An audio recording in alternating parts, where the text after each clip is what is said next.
First Watch with Sheriff Mark Daniels on KWCD Bisbee Sierra Vista, hosted by Public Information Officers Carol Kappas and Grady Butler. First Watch is brought to you by Sulphur Springs Valley Electric Cooperative. Good morning. I'm Grady Butler. With me is Carol Kappas and Sheriff Mark Daniels. Good morning, Cochise County. Hello, everyone. Well, let's start with click it or ticket. That is wrapped up, but that doesn't mean you can take your seatbelt off. No, it doesn't. It's all about safety. I mean, people get wrapped up. I'm not wearing a seatbelt, and you've heard these, and I've heard them. And listen, we're all adults. We all make decisions, except for our underage drivers, of course. But you got to make that decision. But there's consequences up to, I don't want to be dramatic here, but death. I mean, you go flying out of a car, the probability of surviving is very slim. So we do it as a prevention. We do it for safety purposes. You got to make a decision, and we've talked about this before.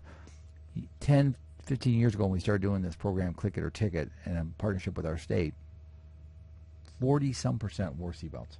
Now, what is it, Carol? I think it's up to 80% or something. It's higher. It's higher. It really is. So we've doubled where we were, but we've always got that percentage. I'm not wearing it. So, I mean, I understand your violation of the law, but number two is, more important is your personal welfare. And we really appreciate the Arizona Governor's Office of Highway Safety for providing that funding for us to be able to do that. I mean, we would do it anyway. That's part of our duties. But we really appreciate all of the extra efforts that they put in for the marketing campaign and assisting law enforcement throughout the state. And that's a federal national campaign. It's just not something we do in the state of Arizona. This is a national campaign, Click It or Ticket. And I don't know if I love the slogan, because it's not about the ticket. It's truly about getting you to understand why you wear a citation. But again, those that refuse, there are the ticket involved.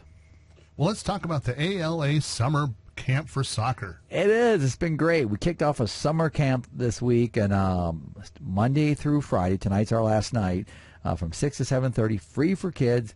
We've had up to 60 kids out there from ages of 8, 9, some very talented kids, all the way up to our high school kids, and a lot of talent out there. I want to thank all the coaches. We have a special coach that played for Ghana and also Qatar. I mean, he's very, very talented professional player. He was out there with the kids, and then some club coaches came out, the assistant coaches from the schools came out, and myself, we've been out there all week. It's been a long week, but what a great week tonight. We're going to finish it up. So if you still want to come out and just have some fun tonight, 6 o'clock at Domingo Pius, DP Field, come out. We're going to do some scrimmaging, some 3v3 stuff tonight. Come on out. Be there about 5:45. We'll get you signed up. It takes 10 seconds to sign you up, and then get you on the field to have some fun for Friday night. And it's summertime, so schools are out. Kids are out there doing their thing. So great thing for them to be doing is taking advantage of this. It really is. I mean, and that's what the parents are saying, too. They've really enjoyed it. The kids have enjoyed it, and it's been fun, and that's the most important. But the other thing about it is we're teaching them hopefully some skills that they can carry into their season next year, their clubs, whatever it may be, or their schools. But, yeah, otherwise, where would they be? Sitting on a couch? Playing right. Nintendo or whatever it is nowadays they play. At the end of the day, is we want to keep them active and healthy. And I know at the end of the day, when we do our break and thank them at 7:30, 7:45 at night, they're all walking away with smiles. Coach, it's been great. That's most important to me. And we appreciate kids getting out of school. The Douglas Head Start kids, they had their last day last week, and we had Deputy Cruz over there, and he talked to all the kids, and they were so excited. They were even talking about it the final day, which was Friday. So happy to have that happen, and the interaction that we're able to provide in our schools is amazing. It is. We got a great partnership, both on the safety, security side of it, but more important is the engagement side of it. We've engaged our schools, our young ones, our future, however you want to look at it, but we do so well. I was down there this week in Douglas, and all the Cass kids come from Cass School as they come out of their schools. I mean, the kids are very good to us in this community. I mean, from the east to west, north, south, these kids, when they see law enforcement, they're not afraid of us. They're friends of us, and they respect what we do, and we respect who they are, too, so we work well together. And JailCon was just passed, and there was a recognition for a Cochise County employee. There was, and JailCon, just it's a state conference. It's actually beyond. It's a national conference. We hold it in the state every year up in Phoenix. It's our opportunity to get some of our officers up there for some updated training, our leadership for their leadership training, and learn all the new rules and laws within jails. But it's also a time to just get them out of the jail.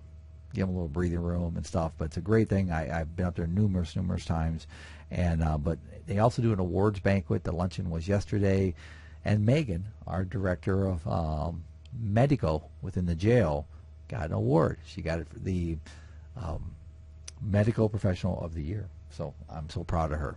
She did a really great job, so we appreciate everything that she's doing. But she's also recognized, to add a little flavor to that, she's also recognized as an expert within her field. So she represents, and also Commander Kenny Bradshaw and several others within the leadership team go around the country and teach updated standards. So we're blessed in this county, a jail that's horrific, in bad shape, but we have the most talented people, I think, working in there, and to include the leadership team. So Megan, Kenny, and all the leadership, Moe, Christy, Dennis, everybody over there, thank you so much. And so also it was busy for the weekend. There was a cattle growers meeting and luncheon in Wilcox, and that's where the ranchers get together. They talk about issues that are directly affecting them, and they're able to network, and law enforcement is there. We're there from the sheriff's office standpoint. So it's good that they have those types of get-togethers. It is. It's the annual Cochise Graham Cattle Growers meeting. They always have it in Wilcox. That was Saturday morning, last Saturday. Went up there. It's a great opportunity to work with our agriculture folks that have been very, very good to the Cochise County Sheriff's Office. And so I haven't missed one in my 13 years as sheriff, to go up there and spend some time with them, talk to them on a personal level, but most important, address them on the updates. Where's the sheriff stand? What's this issue? Obviously, the Mexican wolf's been a big challenge for the ranchers, so we worked very close with them on that program. So all the way through, whether it's damage to their property, whether it's public land issues with their properties, whatever it may be, they know they got a friend within the Cochise County Sheriff's Office. So I'm excited to have that. Thanks for the opportunity, John Ladd and all the ranchers that have just embraced the heck out of us. Thank you, guys. And the Attorney General was in town. Yes, down in Douglas this week, too. It's been a busy week, you can tell. Down in Douglas this week, talking to the elderly about scams. Something we talk about all the time on this show. Scams continue to hit your phones, hit your mailbox, hit on and on. Somehow they're reaching out to you on these scams, trying to get into your quality of life, your pocketbook. So Attorney General Mays gave a nice presentation on what her office is doing, the partnership she has with local law enforcement throughout the state. She asked me to be there. I went down there and in support. People were asking me questions afterwards and stuff. It was a nice event. A lot of elderly people it was packed, were there, but they wanted to hear what their rights were. But what I heard more of it was family members are trying to take care of their loved ones that are at that point where they're vulnerable. That, how do I take care of this? What about my mom doing this? And things like that. So it was a really proactive, interactive type meeting. So thank you to General Mays for coming out here doing that. And thanks for all the people, family members, loved ones, friends, and just the folks that showed up to hear what's going on with our scams in the state. And a couple more shout-outs we have for people who are leaving. So we're going to start with Miss Jane Strain. Miss Jane Strain. That's a name that, as people listen to the radio station this morning, people know Jane Strain. Whether you've met her, whether you haven't met her, people know Jane Strain. Some people think, I don't know Jane Strain, so don't take it personal, folks. But Jane Strain, her husband Bob Strain, was the former mayor of Sierra Vista. Great man, passed away. We lost a legacy there a couple years ago. Jane is on the Cochise College Governing Board. She's been a huge partner for us, whether it be our police academy, our training outreach programs, working with the state to make sure we get our education hours. I mean, she has been steadfast in being a leader within this community, this county, for Cochise College. And so they had a goodbye ceremony for her last Monday. I went to that and I spoke at that. But Jane, thank you so much. I know she's leaving soon. She's going back to Illinois, and I told her, I said, Jane, and this is something between Jane, we've known each other a long time. She always says, "There's my favorite sheriff, best sheriff," and she's just a sweetheart. And so I told her, I go, I know you're moving back to White County, Illinois. She's moving back there. And I said, I've already talked to that sheriff. So if you go back there and you say he's the best sheriff, I'm coming. That's perjury. That is perjury in my world. So, again, I was getting a lot of crap for that. But, Jane, we're going to miss you.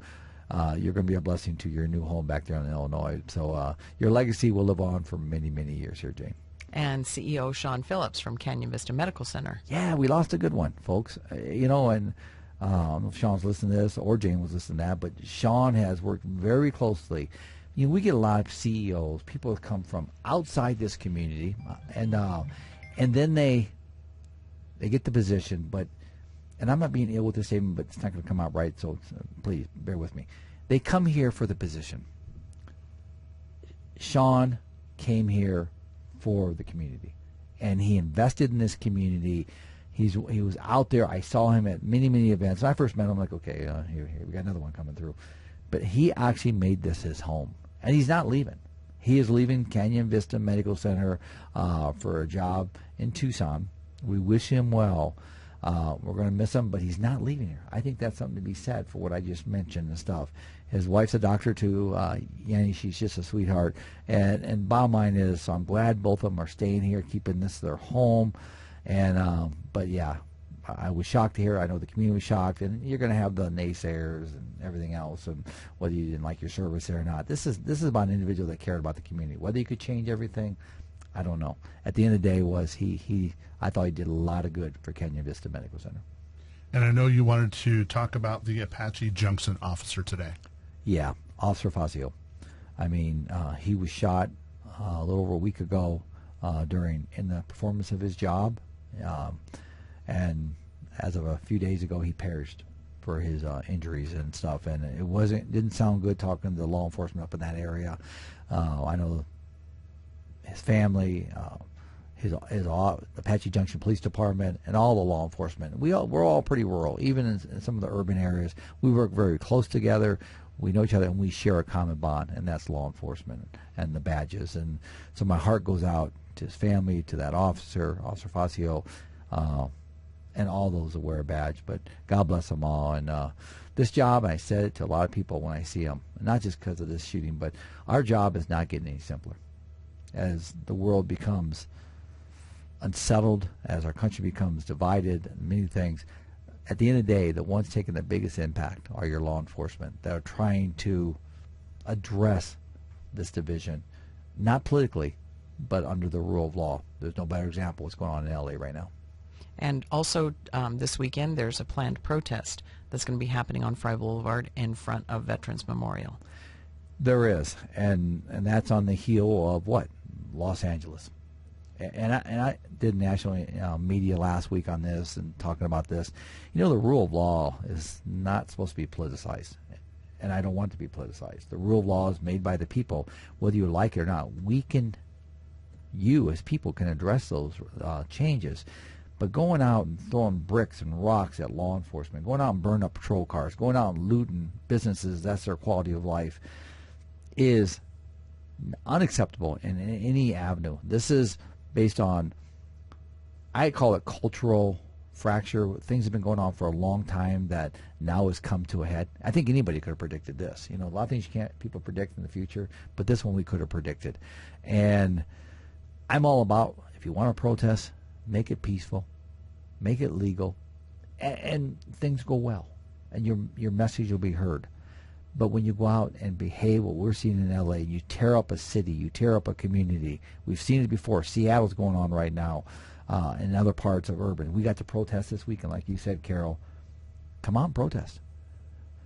But I've told my folks, and I'll speak on behalf of the Sheriff's Department, and I know most of the chiefs are on the same line.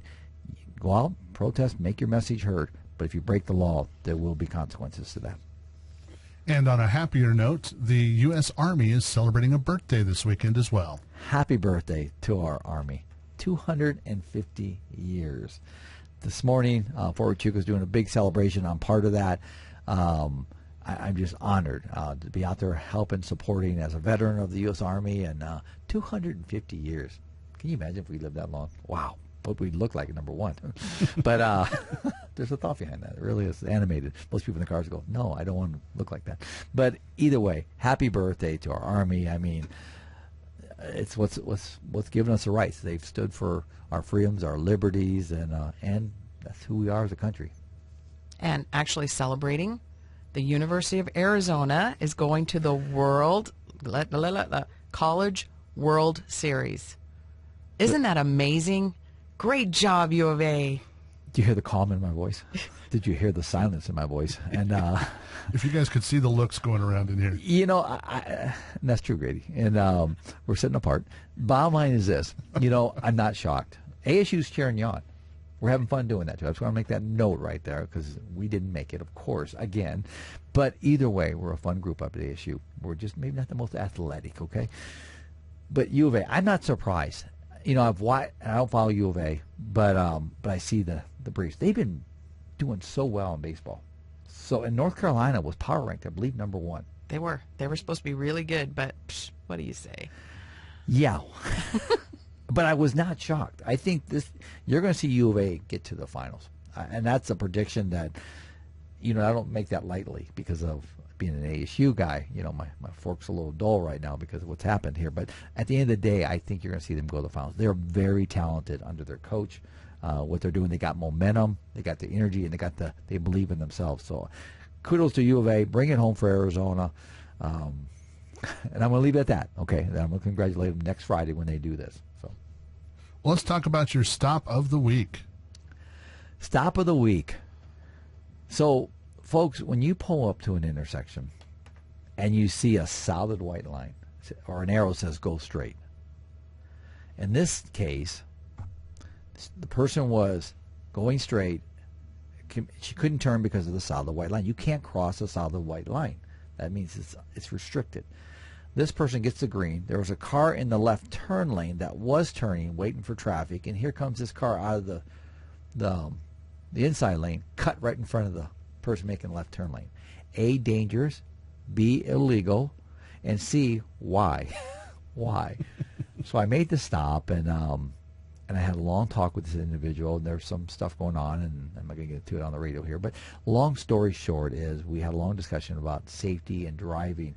And I see this not just with this driver, but many other ones, in the fact that if you commit, you've got to follow through. Go up the street, make a safe, come back around the block, safe U-turn, whatever you can do. But cutting people off to get where you want, making your agenda more important than the traffic laws, that's why we have collisions. We have to be vigilant when we drive. And I think our next topic about bicycles, Grady, falls into that.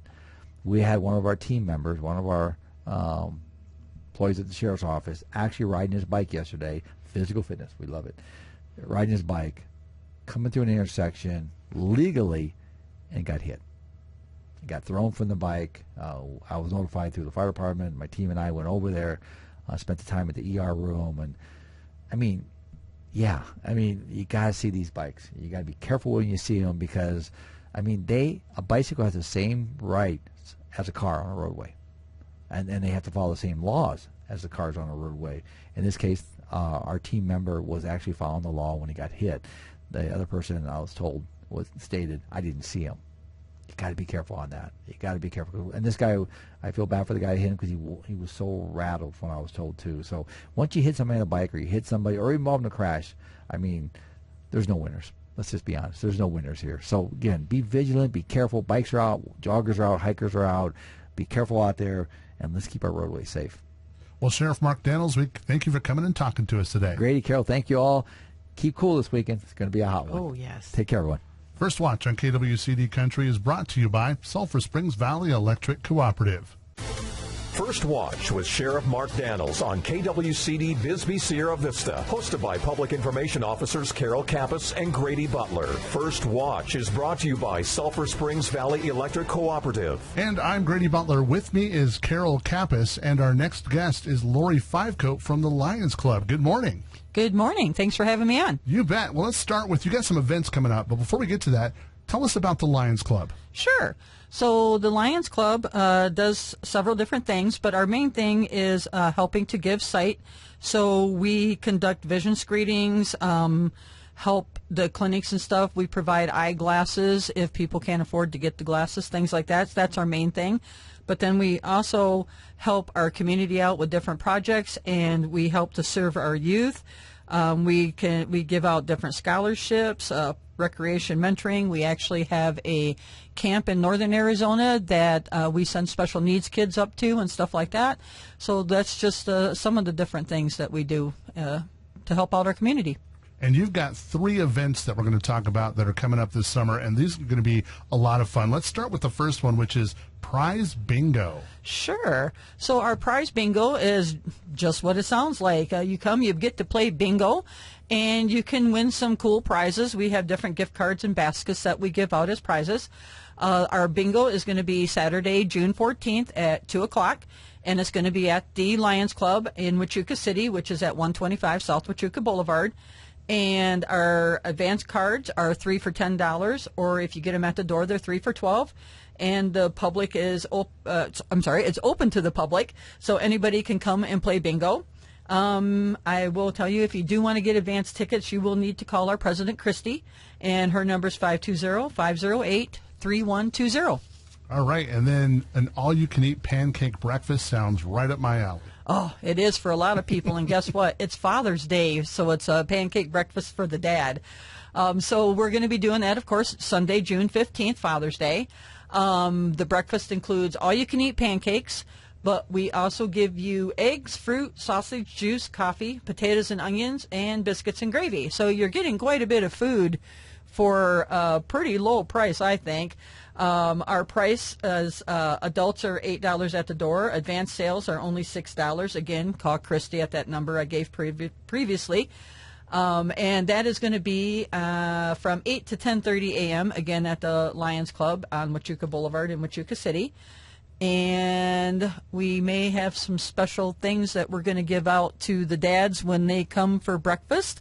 And you might get a little special price for breakfast as well. I know we were talking about it at our meeting on Tuesday, so you may get surprised and get a little bit cheaper than what we're thinking. So excellent. And we're going to throw that phone number out again in just a minute. But before we get to that, let's do the Rolling in the Summer barbecue. And I understand Sheriff Daniels is going to be at that one. Yeah, he is, which is really awesome. So the Lions Club on June 24th is going to have our Roaring in the Summer barbecue.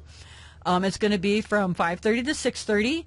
We're going to have barbecue food. We're going to do, I think, brats, and we're going to have chips and, I think, potato salad. So, you know, all sorts of great summer barbecue stuff for that. And, again, Sheriff Daniels is going to be coming and be our guest speaker. So we're basically looking at eating from about 5:30 to 6, and then we're hoping to have the sheriff start speaking at about 6 p.m., and then shortly after that, we're going to try to conduct at least a 5 to 10 minute question session. So if you have any questions you'd like to ask, you are more than welcome in that time frame to ask the sheriff anything you'd like. For the most part, well, nothing too personal. Let's just put it that way. But if you guys have questions, and that's open to the public again. And we're hoping that you guys will come for our barbecue and then stay for our roar. And maybe you'll decide to become a member of the Lions Club, because we are always looking for new members to come in and, you know, start helping out with all of our different club activities. So, well, let's talk about that next. Let's throw out the contact information, that phone number you did, sure, but also how to find more information about the Lions Club, your Facebook, your web pages, anything you'd like to put out. Sure. So, again, the phone number, if you guys want to get any kind of advance bingo or tickets for the breakfast, is Christy, 520-508-3120, and she'll be happy to help you out with that. We do have a web page, which is just the Huachuca City Lions Club, and the site is e-clubhouse.org. So that's where you would go for the web page. And we do also have a Facebook page. Just look for Huachuca City Lions Club on Facebook, and it should pull right up for you guys. Well, we appreciate everything that the Lion Clubs does for our community and beyond, and these are some great events that we can help support your giving back to the community as well. So thank you for doing all of that. Well, thank you guys for letting us come on here and put out the fact that we're having these events, because it always helps to let the public know to get more people to come in. And seriously, guys, come for the barbecue. You're going to have a lot of fun, and it's going to be a great event, especially to have the sheriff there speaking. So, well, Lori, thanks for coming and talking to us today. Well, thanks for having me. I appreciate it. First Watch on KWCD Country is brought to you by Sulphur Springs Valley Electric Cooperative. You've been listening to First Watch, brought to you by Sulphur Springs Valley Electric Cooperative. Keep up to date. Follow the Cochise County Sheriff's Office on Facebook, and tune in next Friday, 7 a.m. for First Watch right here on KWCD.